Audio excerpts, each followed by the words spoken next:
I just want to go back, just pause for a second, just back to the Cybex, because there was a few key things that happened when you were Cybex. So there was the plate load, which I guess, what came first, Cybex or hammer strength?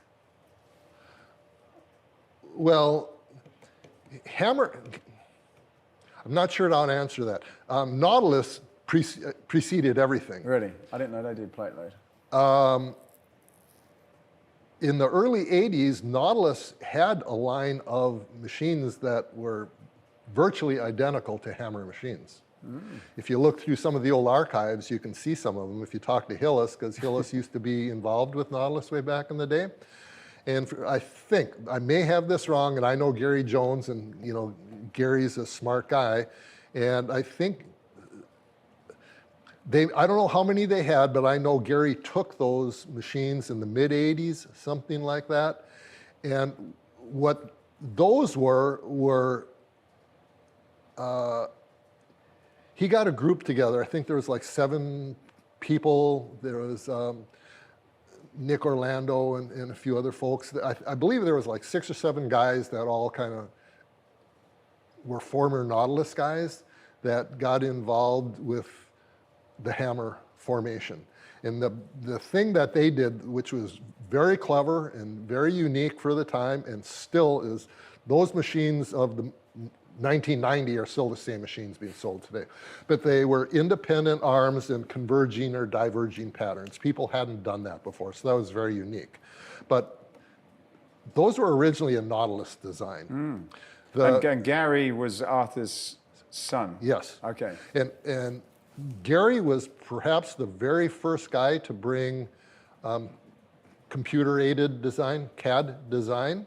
And they might have been Hewlett-Packard, I'm not sure, but he had a deal if it was them, for example, where he was like working in conjunction with them, I believe, designing software and so on. By today's standards, it was pretty basic, you know, like Pac-Man almost, but Gary was really into that, and he was a computer designer. He designed equipment on the computer. And Gary did a lot of things really smart. You know, he made them very manufacturable. He told me that, you know, all the bill of materials for all the machines could just be on a single sheet of paper. You know, he standardized a lot of things. He made them all break down so they could fit easily through the paint line. They're easily fixtured and so on. Very intelligent machines, and they're still, when you think plate loader, you think hammer. I mean, they've done a really good job.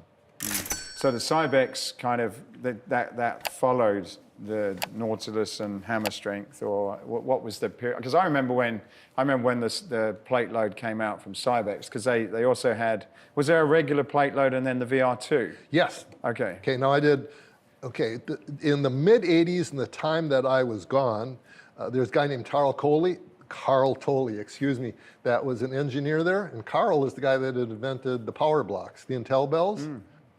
Brilliant design. it was one of those things where I wish I'd thought of that. I just think Carl just knocked it out of the park. Carl did a line that was called modular, and they had some shrouding, and he did a few plate-loaded pieces and so on. But when I went back to Cybex in like 92, I believe, that's when, I went back in 92, a guy named Steve Williams, who became a very good friend of mine. He convinced Cybex that they should hire me, even though a few years earlier they didn't want to. And so I was actually hired just to do a couple home pieces, and I did those, and then I just said, you know, that original Eagle line that I made, you know, starting like the 1980s, getting kind of long in the tooth. And I think there's a whole lot of stuff we can do. So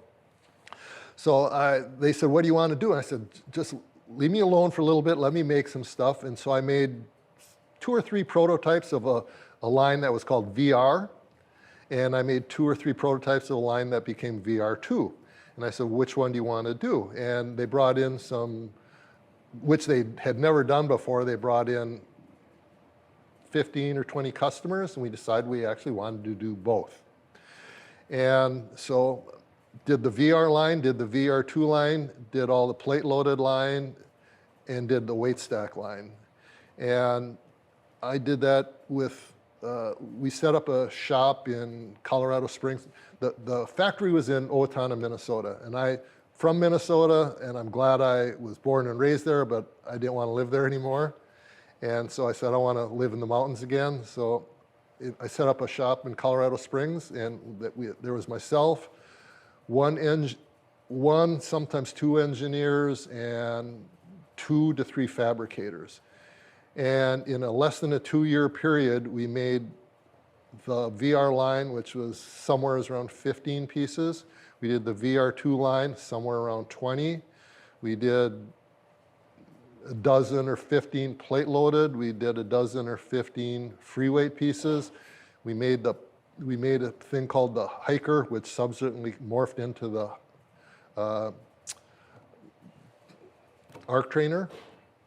And we did all that in about a 2-year time period, just because we just didn't have any outside noise or any interference. So what we'd do is we'd get like 2 or 3 machines done in Colorado Springs, and then we'd get 3 people from the factory in Minnesota to come out. 3 really talented guys that are still friends and I hold in high regard. Product manager, Greg Highsmith. Oh, Greg. Still the best guy in the industry. Second guy was Steve Wendt, who was an actual mechanical engineer. Really good. Rick Bartholomew, manufacturing engineer. I hired Rick he was maybe like employee number 4 or something like that. Those guys would come out in 1 hour's time. We'd kind of go over what the machines needed to be. We could weigh it, count the number of inches of weld. We would never be off by more than 5% of what the cost of goods would be. So the machines would be 95% done. Greg would ensure from a product management standpoint that they were what we intended them to be, what points in space were critical, what things weren't. Rick Bartholomew would make sure they were manufacturable. There was, if there was some commonality or just some things that we could tweak a little bit. And Steve Wendt was the engineer who made sure everything was done correctly. That was just an awesome team. We just killed it at that point. That was really the heyday of Cybex during those middle 90s. That was really a fun time.